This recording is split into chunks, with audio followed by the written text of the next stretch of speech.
10 октябр дар қасри миллат президенти ҷумҳурии тоҷикистон, пешвои миллат муҳтарам Эмомалӣ Раҳмон, роҳбарони ҳайатҳои парлумонӣ, иштирокдорони конференсияи байналмилалии парлумонӣ бахшида ба 30-солагии Конститутсияи ҷумҳурии Тоҷикистонро ба ҳузур пазируфтанд. 10 октябр дар қасри миллат президенти ҷумҳурии Тоҷикистон, пешвои миллат муҳтарам Эмомалӣ Раҳмон, роҳбарони ҳайатҳои парлумонӣ, иштирокдорони конференсияи байналмилалии парлумонӣ бахшида ба 30-солагии Конститутсияи ҷумҳурии Тоҷикистонро ба ҳузур пазируфтанд. Нахуст сарвари давлат муҳтарам Эмомалӣ Раҳмон роҳбарони ҳайатҳои парлумониро ба Тоҷикистон хайрамақдам гуфтанд.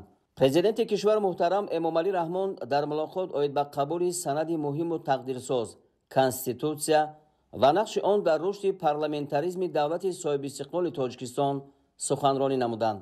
пешвои миллат қабули Конститутсияро яке аз қадамҳои аввалин ва устувори ҷомеаи мо дар роҳи ислоҳоти сиёсӣ ва таҳкими истиқлолияти давлатии Тоҷикистон номиданд.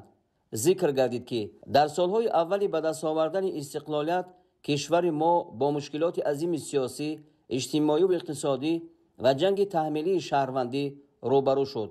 дар чунин шароити мураккаб иҷлосияи таърихии 16-уми шӯрои олӣ ки роҳбарияти нави кишварро интихоб намуд, ба ваҳдати миллӣ асос гузошта, роҳро ба сӯи ҳаёти осоишта, барқарорсозии сохти конститутсионӣ ва қонуният дар кишвари мо боз намуд, таъкид намуданд сарвари давлат. таъкид шуд ки конститутсияи нави аз тариқи райпурсии умумихалқӣ қабулшуда Тоҷикистонро ба ҷомеаи ҷаҳонӣ ба сифати давлати мустақил, демократӣ, ҳуқуқбунёд, дунявӣ ва ягона муаррифӣ кард. президенти кишвар муҳтарам Эмомалӣ Раҳмон нақши Конститутсияи навро дар барпосозӣ ва рушди низоми комилан нави парламентаризми миллӣ муҳим арзёбӣ намуданд.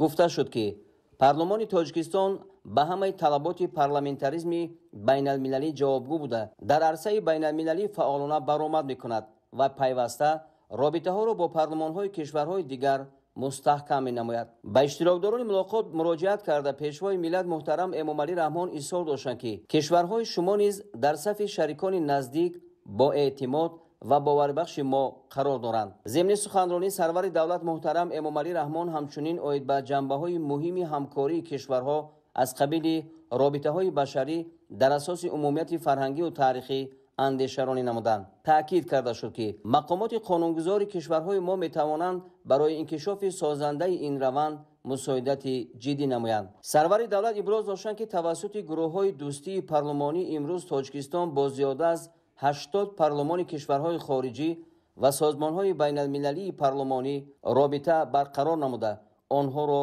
рушд дода истодааст. аснои суханронӣ ба ҳамкории парлумонҳо дар доираи ниҳодҳои байналмилалию минтақавӣ таваҷҷӯҳ зоҳир намуданд. дар робита ба вазъи мураккаби ҷомеаи ҷаҳонӣ президенти кишвар ҳамкории зичро барои ҳифзу таҳкими сулҳу собот ва таъмини некуаҳволии мардумони кишварҳои мо зарур шумурданд.